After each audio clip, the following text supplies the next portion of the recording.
KHCS 101.1 FM and AM 1160. And good morning.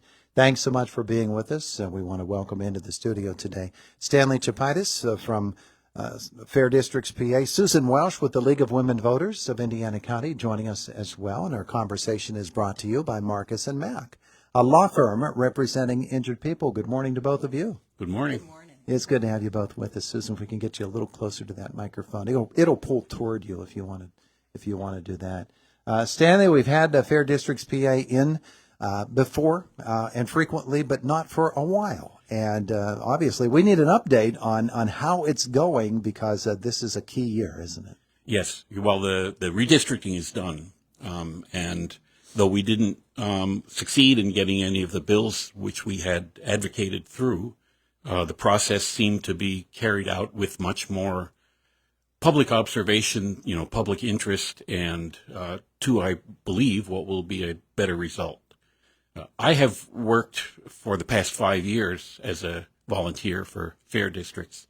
I was originally attracted as an independent voter to this organization because it's nonpartisan. Mm-hmm. We believe that the manipulation of district lines for partisan advantage is wrong, and it doesn't matter who does it. In the process of doing this work, I have learned a tremendous amount about how our state legislature, one of the largest and best paid state legislatures in the nation, how it works and how it doesn't work. I've seen many bills proposed that had strong bipartisan support in the legislature and very broad public approval. And yet I've seen all of these get killed before they ever get to a vote. Some of these are killed by simply languishing in committee without ever being put out to the floor for a vote until the session ends. Mm-hmm. Some are shuffled from one committee to another, which resets the clock on them, and once again they die for lack of time. I've seen some bills killed by the addition of very contrary amendments, some of which actually reverse the original intent of the bill. And all of this has been enabled by a set of rules that the legislature adopts in the first couple of days after they're seated every 2 years. Mm-hmm. This set of rules, as you can imagine, is a large document.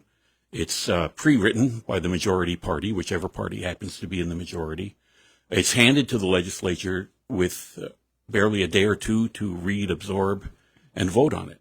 But worse than that, before they vote on these rules, they have to pass a resolution which says the rules cannot be amended or changed in any way. So they're stuck with them then for 2 years. These rules have enabled a very small handful of people, committee chairs and party leaders only, to have the authority to kill any bill which comes their way, should they want to do that, through all the means that I just described a few minutes ago. There have been suggestions, proposals from both parties to adopt a rule that any bill that has more than half the legislature's support, should be put out for a vote right away without going through the committee process. This, of course, has been ignored. It's unfortunately an effective political strategy because letting a bill be killed in committee is a non-event. Nothing actually happens. Yeah. And public scrutiny, public attention is usually directed at things that do happen. The results of this are very predictable. More than 75% of bills proposed never get to a vote. Mm-hmm. And of the few bills that get passed, 85 or more % of these are passed with no input from the minority party. So basically the voice of about half the people of Pennsylvania, because Pennsylvania is roughly split between the two major parties, the voice of about half of the people of Pennsylvania is silenced by this. That frustration, of course, is vexing to more than just a few people. Is that exactly what happened to the bills that you have watched as they have been birthed and sort of died on the vine? Well, I've been working with Fair Districts for 3 years, and of those techniques or tricks that I mentioned for killing a bill, in 3 years, each one of them has been employed on different incarnations of the bill. Sure. So the redistricting is over for the next 10 years, And the results that come out of that, I mean, that deserves a long discussion, I think, which really hasn't been had yet, but not for today. But I would like to kind of hand it over now to Susan and let her talk about a specific bill or set of bills based around an issue that I think has a lot of interest for Indiana County residents. And Susan again is with the League of Women Voters of Indiana County. Susan, good morning to you. Good morning, Todd, and thank you for having us here. Sure. This is really a pleasure. So my work on public school advocacy has moved forward as chair of the Child Advisory Committee on Education in the League. We've been studying and educating the public about traditional public school and public charter school funding for 3 years. Stanley, you mentioned that 75% of legislation never receives a floor vote. In our watch over legislation since 2017 to revise charter school law, I would change that to 100%. And we've watched, 8 to 10 different proposed laws meet different kinds of death. I'm going to talk just a little bit about charter law. It was set up in 1997, and problems with the way that the law was set up for funding charter schools emerged in the 10 years afterwards, but then very heavily emerged after the Great Recession. That's when our schools were flat funded, and belt tightening has happened since then. There's not much more that can happen. It's important to say up front that our charter schools are public schools. They're funded by your and my tax dollars. And here's how it works. When a resident parent of a school district decides to enroll a child in a charter school, the parent applies to that school, and if admitted, the charter school receives that child's tuition from the home district, so from Indiana School District, for example. It receives an amount comparable to the per-student rate of funding that the home district received from a combination of sources, from your state taxes, your local taxes, and a little bit from the feds. A brick-and-mortar charter school and a cyber charter school do not have residency requirements. Students can come from anywhere in the region. And so each student brings to the same charter door a different tuition amount. The amount depends on the home district's level of per-student funding. Tuition payments can vary wildly, and this creates havoc on both sides, on the charter school side budget, but also on our home district budgets. Sure. For a regular student, one might bring to the charter $9,000, another $12,000, and yet another $24,000. Special ed students have even higher tuitions. And our home districts have to follow a different formula for those special ed students than the charters do. And the charter formula creates a higher tuition bill from them. But we get lower tuition reimbursement from the state. So we're seeping funds on this issue. The connoisseurs of inflated tuition, however, are the cyber charter schools. As you can imagine, it costs less to educate in a cyber charter school than in a brick-and-mortar school. The student learns from home on a computer received from the cyber school, and so the amount paid for cyber tuitions is an especially hot issue now. And why is that? I think it's because a home district can provide a full online learning program for about $5,000 per student, but the bills from the cybers range anywhere from $9,000 to $24,000. Yeah. And it hurts the home district budget. This is a hot issue, a devastating issue. Now, here's an example. In 2019, Education Voters of PA put out a report which found that, for example, Indiana Area High School would save about $602,000. United High School would save about $500,000 if using a revised funding formula based on a recommendation that that tuition level at the cyber be $5,000.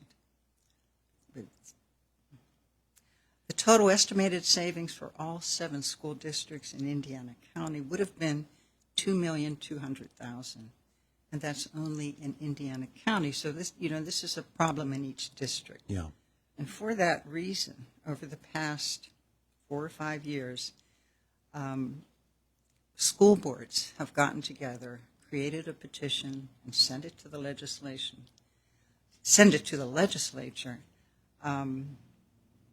calling for specific revisions of charter law. 400 of our 500 districts are feeling this budgetary stress and are requesting help from the legislature. They want fair funding and fair oversight. And since 2017, I've got a list here of, 8 to 10 pieces of legislation, some of it trying to address this cyber tuition issue, much of it trying to address issues like enrollment practices in our charter schools, auditing requirements in our charter schools, the ethical conduct of boards of trustees in charter schools. Many are performing well, I want to say that. But when there are problems, they are big. We have seen a lot of our school districts that have started their own cyber schools and Yes. charter schools Yes. in response to this, with the hope that at least they can get into the field and they can compete with the other cyber and charter schools that are out there. But it's very discouraging, I know, to school boards and superintendents when they have to fight for their own dollars with somebody who's coming in from the outside. We know what that's like. We've had representatives of charter schools on with us, and certainly we visit once a month with all of our Indiana County school districts, and we talk with them about that. Stanley, you said about the need for legislative reform so that a bill such as some that Susan's been talking about to get to the floor for a vote. And what Susan has been telling us really does seem like it's something that is tailor-made for what you were proposing. Absolutely. None of the bills which Susan mentioned ever got to a vote.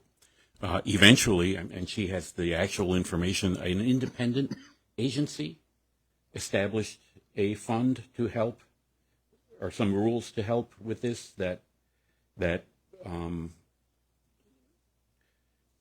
So another organization. Another organization, right. And they've come together. In this last round of budgetary talks in the legislature, the independent organization had sort of made some inroads into solving the problem. Oh, yes. But as the budgetary allotments for education were raised a little bit by the legislature just last week, they also repealed all of those laws. So the schools are pretty much back to where they started. Yeah, I'm sorry, Stanley, you were referring to Pennsylvania's Independent Regulatory Commission. Yeah, couldn't get legislation, so we went to the Regulatory Commission. And they actually approved and got on the books 4 different areas of regulation for our charter schools, having to do with fiscal management, auditing requirements, the ethical conduct of boards of trustees, application for proposing the making of a new charter school, and fair enrollment practices. Our home schools have to educate everyone.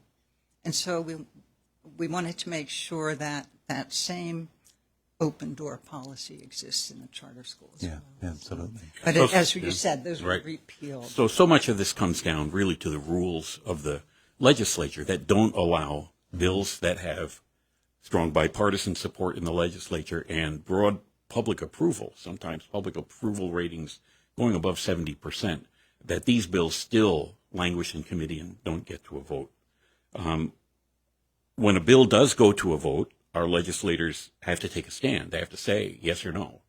And ultimately, they will have to explain that decision to the public. Yeah. You may agree or you may disagree with a certain bill, but we feel that the legislators really need to have this accountability of saying how they voted and why they voted the way they did, so that we can assess that and decide where we're going to place our votes come November. Yeah. We are out of time. We're just a minute away from the top of the hour, but I want to thank you both for coming in. It's an issue that bears watching and probably bears another visit to Indiana in the morning. Yeah, and I'll just say for people who want to look into this more, go to the Fair Districts Pennsylvania website. There's a long and detailed discussion about it and a petition that you can sign. Okay, very good. This is Zach with Walker & Walker Equipment. Walker & Walker rents